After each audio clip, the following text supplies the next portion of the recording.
Hello and annyeonghaseyo.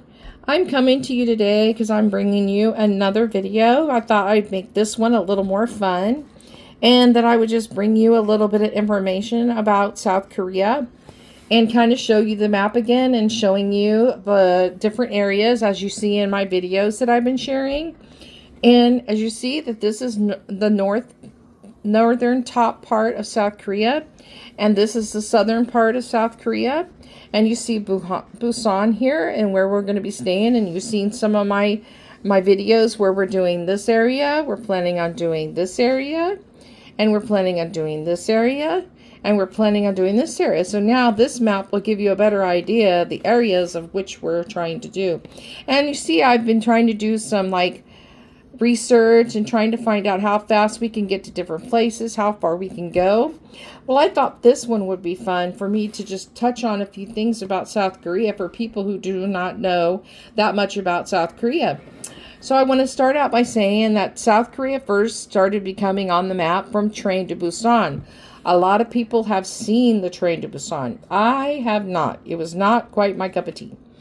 Parasite, again, it came on that. This is much newer. This is newer than Train to Busan, but people know South Korea from these two movies here. I'd like to point out that Korea is known for safety. It's number one for solo travelers. People like to travel there because there are many people who like to travel solo, and they do a lot of videos. They do a lot of content creating in South Korea because it is so safe to travel on your own. And if you're wondering about the size of South Korea compares to the state of Indiana. It's got relatively the same square footage. It says comparable, but it is larger than South Carolina. So you kind of have an idea of how big it is or how small it is in comparison to a U.S. state, which it compares to Indiana in size, but it is larger than South Carolina.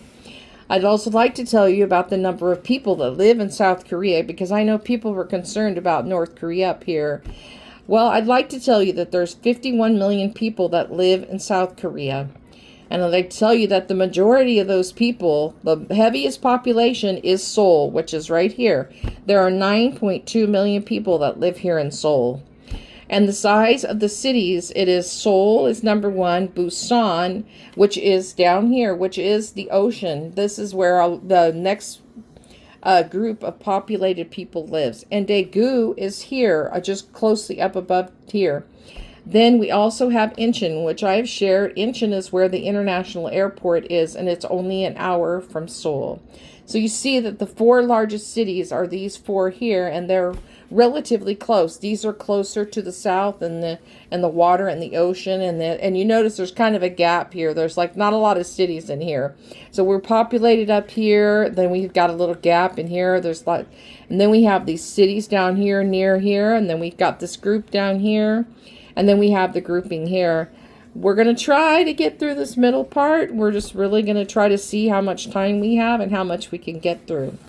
So as we carry on with my letting you know a little bit, there are a lot of mountains. They're really big on camping and hiking and mountain climbing and green space, and they have lots of suspension bridges. They have lots of parks. It is a very big draw. There are a lot of people who go there, like I said, for the safety and because there's everything you can do here.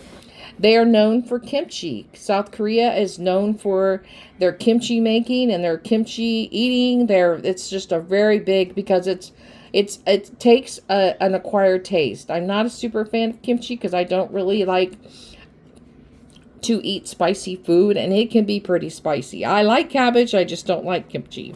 They are known for their technology and their high-speed internet. They're saying that it's really easy to get connected to the internet.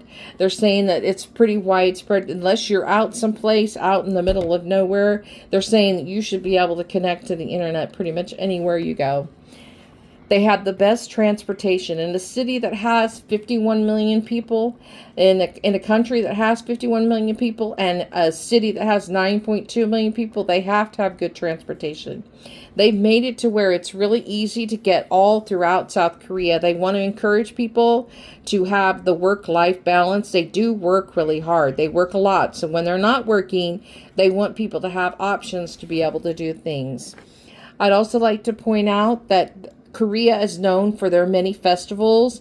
They have festivals that go on all year long. Usually during July and the rainy season, there's not as many festivals, but they do have quite a few festivals. They have the coffee festival. They have the fall festival. They have the cherry blossom festivals.